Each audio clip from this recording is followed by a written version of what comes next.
जय जगन्नाथ। 15 डिसेम्बर दिन पड़ुछि सफल एकादशी।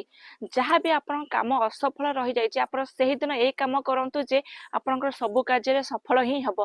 कारण ता कुहा जाय थाए सफल एकादशी। गोटे पूर्वपुरुष मानि आछथि जोटा होछि हमर सफल एकादशी दिन जହାର जहाँ मनस्कामना थाए से विष्णु मंदिर जाइकरी मागिथिले निश्चिंत पूर्ण होइथाए।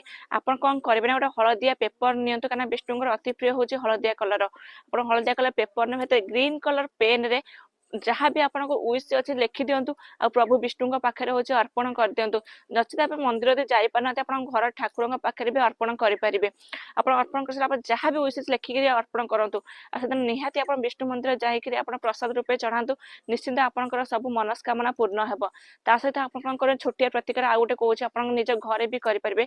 समस्त घरे माता वृंदावती रुहति निश्चिंत आप कौन करेंगे ना माता वृंदावती को हूँ हलदिया कलर चुनरी सफल एकादशी दिन हूँ अर्पण करूँ। निश्चिंत आपण कार्य सब सफलता आनी थाए कहीं माता बुद्धामती आशीर्वाद रहिले आपण घर सबू कार्य सफल ही होता है। ये छोटिया प्रतिकार कहूँ करूँ आ समस्त सेयार करूँ। सफल एकादशी दिन समस्त भी प्रतिकार करूँ समस्त मंगल हेब।